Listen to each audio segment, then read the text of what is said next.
মাত্র 6খানা ছবি করার সুযোগ ঋত্বিক পেয়েছিল, তার মধ্যে আমার পক্ষে দেখা সম্ভব হয়েছিল মাত্র 3খানা। কমল গান্ধার যখন দেখানো হয় তখন আমি কলকাতায় ছিলাম না। আমার তারপর সেই ছবি আর এমনি ব্যবসায়িক ভিত্তিতে দেখানো হয়নি। তিতাস, বাংলাদেশে তোলা তিতাস ছবি এবং ঋত্বিকের শেষ ছবি যুক্তিতক্ক গল্প যখন দেখানো হয়েছে প্রাইভেটলি, তখন আমার শুটিং এর কাজ চলছে, তো আমার পক্ষে যাওয়া সম্ভব হয়নি। যাই হোক, সুবর্ণরেখা ছবি আমার মনে আছে, ঋত্বিক আমাকে নিজে ডেকে নিয়ে গিয়ে তার পাশে বসিয়ে দেখিয়েছিল। তো এই অযান্ত্রিক থেকে শুরু করে আজ পর্যন্ত 17-18 বছর ঋত্বিকের সঙ্গে ঘনিষ্ঠভাবে পরিচয় হওয়ার সুযোগ আমার কখনো হয়নি, যাকে বলে বেশ বসে আলাপ করা, আড্ডা মারা, সেসব হয়নি। তো চলচ্চিত্রের নানান সমস্যা নিয়ে আলোচনা করা, সেই সব সুযোগটা আসেনি বললেই চলে। সত্যি বলতে কি, ঋত্বিককে শেষ কবে দেখেছি সেটা চেষ্টা করে মনে করা কঠিন। তার কাজ দেখার সৌভাগ্য আমার হয়নি, কিন্তু যারা তার সঙ্গে কাজ করেছেন তাদের মুখে শুনেছি যে সে কাজ করার সময়ও অনেক সময় অসুস্থ থাকতো। কিন্তু আমার কাছে যেটা সব থেকে আশ্চর্য লেগেছে যে তার কোনো ছবি দেখে কখনো মনে হয়নি সে অসুস্থতা একটুকু সেই ছবির মধ্যে সঞ্চারিত হয়েছে। তার বিষয়বস্তু যেমন বলিষ্ঠ, তার বলার কায়দার মধ্যে সেরকম জোর ছিল।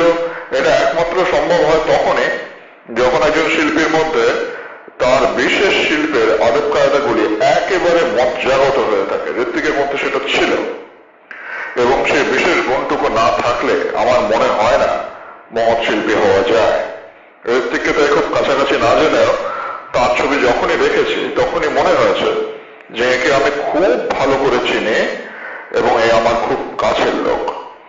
আর একটা কথা বলে আমি শেষ করবো, একটি বিশেষ গুণ ঋত্বিকের ছবির, আমরা যারা প্রায় গত 40 বছর ধরে ছবি করছি, ছবি দেখছি, তাদের মধ্যে তো প্রায় 30টা বছর কেটেছে হলিউডের ছবি দেখে, কেননা কলকাতায় তার বাইরে কিছু দেখবার সুযোগ ছিল না সেই সময়টা।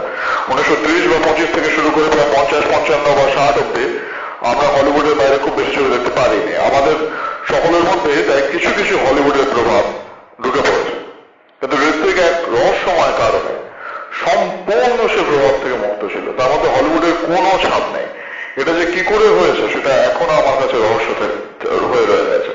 যদি প্রভাবের কথা বলতে হয়, আমার মনে হয় ঋত্বিকের ছবিতে কিছু কিছু সোভিয়েত ছবির প্রভাব লক্ষ্য করা যায়, কিন্তু সে প্রভাব মানে সেখানে অনুকরণ নয়, কারণ ঋত্বিকের প্রধান বৈশিষ্ট্য তার মৌলিকতা, এবং সে শেষ পর্যন্ত সেটা বজায় রেখেছিল। এই সোভিয়েত ছবির প্রভাব তার এবং সংলাপের বিষয়বস্তুতে ছবির পরিসমাপ্তিতে নাটকের প্রভাব তার মধ্যে ছিল, এবং এই দুটো জিনিস দাঁড়িয়েছিল যে ভিত্তির উপর সেটা একেবারে বাংলার মাটিতে বসানো।